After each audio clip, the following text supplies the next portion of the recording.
డబ్బు, అనారోగ్యం, ఉద్యోగం, వ్యాపారం, అప్పులతో బాధపడుతున్నారా? మీకోసమే launch your future programme.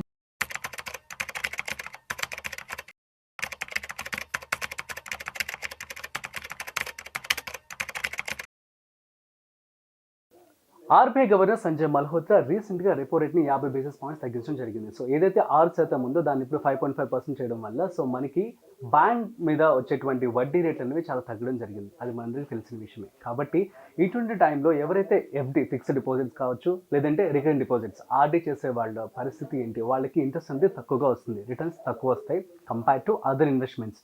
So ఇటువంటి టైంలో మీ దగ్గర కనుక డబ్బు ఉన్నట్లయితే వాటిని మీరు అదర్ ఆప్షన్స్లో పెట్టుబడి పెట్టి ఎక్కువ డబ్బులు ఎలా సంపాదించాలి, సో ఎక్కువ రిటర్న్స్ వచ్చే అవకాశాలు ఏమైనా ఉన్నాయా, ఏమైనా ప్లాన్స్ ఉన్నాయా, వీటికి సంబంధించి వాళ్ళ మనతో చెప్పడానికి financial certified analyst Madhavi Reddy గారు ఉన్నారు. సో వారి మాటలో మరింత సమాచారం అడిగి తెలుసుకుందాం. సో హాయ్, హలో, నమస్తే, welcome to business buzz with Raju Pasupuleti on Suman TV. So let's shoot. So hi ma'am, నమస్తే. నమస్తే అండి మ్యామ్, సో లాస్ట్ వీక్ మీరు చెప్పినట్లుగానే రెపో రేట్ని మీరు అనుకున్న దానికంటే ఎక్కువ తగ్గించడం జరిగింది. సో మీ 25 బేసిస్ పాయింట్స్ అని చెప్పి అన్నారు అటు ఇటుగా. Yeah, so it's a good news అని చెప్పొచ్చు. చాలా మంది బెనిఫిట్ పొందుతూ ఉంటారు. కానీ ఇటువంటి సమయంలో ఆర్డీ ఎఫ్డి చేసే వాళ్ళ పరిస్థితి కొంచెం బాధాకరం అని చెప్పొచ్చు. మరి వాళ్ళకి ఏమైనా ఆల్టర్నేటివ్ చెప్తారా? ఒక్కసారిగా మనకి అంటే 6.5% నుండి అంటే దాదాపుగా 1%, అంటే ఇప్పటికీ 2025లో 3 times మనకి రెపో రేట్ తగ్గించారండి. ఒకసారి 25 బేసిస్ పాయింట్స్, ఇంకొకసారి 25 బేసిస్ పాయింట్స్, ఈసారి ఒక్కసారిగా 50 బేసిస్ పాయింట్స్, అంటే దాదాపుగా 100 బేసిస్ పాయింట్స్, అంటే 1%, 6.5% ఉన్న రెపో రేట్ని ఇప్పుడు 5.5% వరకు తెచ్చేస్తే ఒకవైపు కొంతమందికి గుడ్ న్యూస్ ఉందండి, ఒకవైపు బ్యాడ్ న్యూస్ ఉంది. సో గుడ్ న్యూస్ ఏంటంటే ఎవరైతే ఈఎంఐలో ఆల్రెడీ కడుతూ ఉన్నారో వాళ్ళకు 50,000, 60,000 మిగిలే ఛాన్సెస్ ఉన్నాయి సంవత్సరానికి.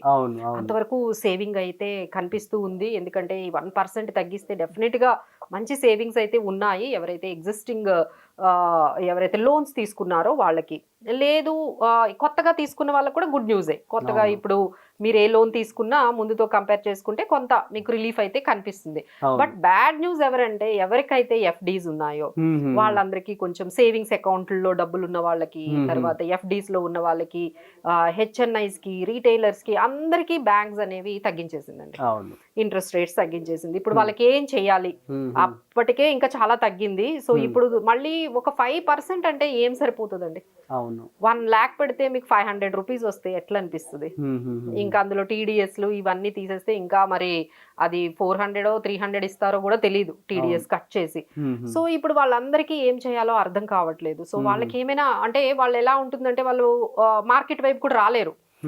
అసలు ఎఫ్డీలోనే పెట్టారు అంటే వాళ్ళకి కొంచెం ఈ మార్కెట్ అన్నా, ఈ మ్యూచువల్ ఫండ్స్ అన్నా, లేకపోతే స్టాక్ మార్కెట్స్ అన్నా 1,05,000 అనేది వచ్చింది. సో ఇలా వీళ్ళకి ఏం ఆప్షన్ ఉంది మనకి? సో ఏం చెయ్యొచ్చు వీళ్ళు మనకి? అంటే ఇంకేదైనా బెటర్ ఆప్షన్ ఏమైనా ఉందా? మార్కెట్లోకేమో ఒకవైపు వెళ్ళాలంటే భయం. ఇప్పుడే చూస్తున్నాం కదా, రోజు మార్కెట్స్ ఒకవైపు ట్రంప్ అని, ఒకవైపు ఇప్పుడు వార్ అని. సో ఏదో ఒక న్యూస్ తో ఇప్పటికే మార్కెట్స్ లో ఆల్రెడీ పెట్టిన వాళ్ళే భయపడుతున్నారు. ఇక కొత్తగా వెళ్ళాలంటే ఇంకా చాలా భయపడతారు.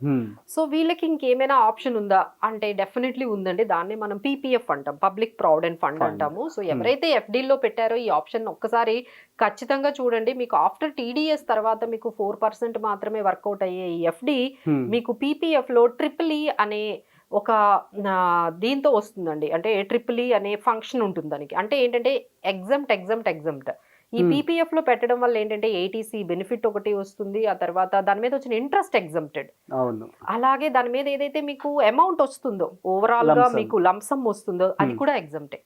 సో అమేజింగ్ ప్రోడక్ట్ అండి. ఎవరైతే మాకు రిస్క్ వద్దు, మేము మార్కెట్లోకి వెళ్ళము, అలానే ఎఫ్డీలో మాకు డబ్బులు సరిపోవడం లేదు అనుకున్నారో వాళ్ళకైతే ఈ పబ్లిక్ ప్రావిడెంట్ ఫండ్, ఎవరైతే మీ పిల్లల కోసం మనీని మీరు పెట్టాలి అనుకుంటున్నారు, లేదు అంటే మీ రిటైర్మెంట్ కోసం కొంత అమౌంట్ పెట్టాలి, మార్కెట్స్ అంటే భయంగా ఉన్నాయి అంటే వాళ్ళకైతే public provident fund is offering almost 7.1% వరకు మీకు ఆఫర్ చేస్తుందండి. ఎవ్రీ ఇయర్ 1,50,000 పెట్టొచ్చు, మీ పేరు మీద పెట్టొచ్చు. లేదంటే మీ పిల్లలు మైనర్స్ అయితే మీరు గార్డియన్ గా ఉండి కూడా మీరు అకౌంట్ ఓపెన్ చేసుకోవచ్చు. అండ్ మినిమం 500 నుంచి కూడా స్టార్ట్ చేసుకోవచ్చు అండి.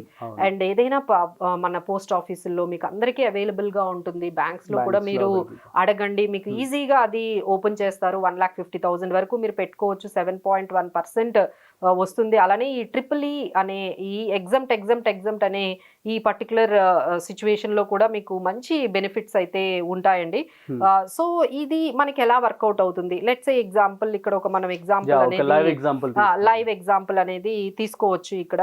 సో ఒక పర్సన్ మనకి ఎవ్రీ ఇయర్ ఒక 1,50,000 వరకు మనం రెగ్యులర్గా ఇన్వెస్ట్ చేసుకుంటూ వెళ్ళారు అనుకోండి ఒక 20 years. సో దాంతో మనం కంపేర్ చేసుకుంటే ఎంత ఇంట్రెస్ట్ వస్తుంది, ఎంత వాళ్ళకి అమౌంట్ వస్తుంది అనే మనకు ఒక క్యాలిక్యులేషన్ ఉందండి.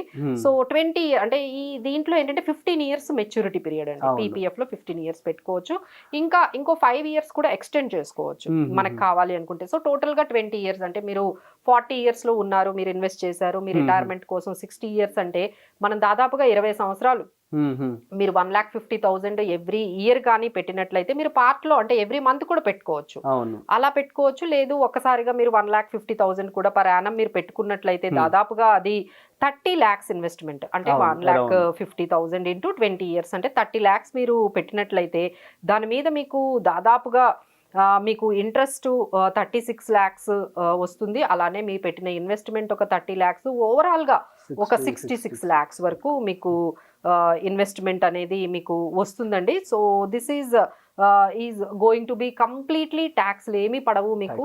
సో మీకు ట్యాక్స్ ఫ్రీ ఉంటుంది.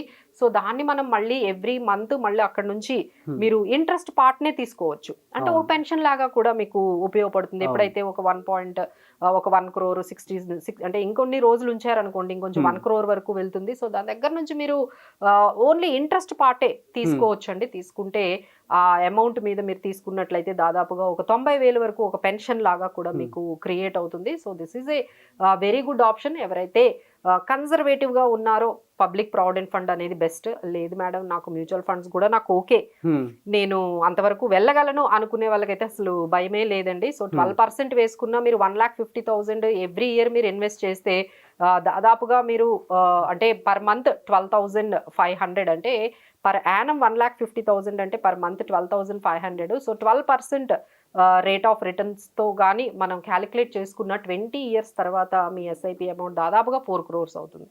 4 crores. ఓ సూపర్. ఎందుకంటే కాంపౌండ్ కూడా కాంపౌండింగ్ అవుతుందండి. 12% కదా, ఇదేమో 7.1%. సో అంటే రెండు చెప్తున్నా ఆప్షన్స్.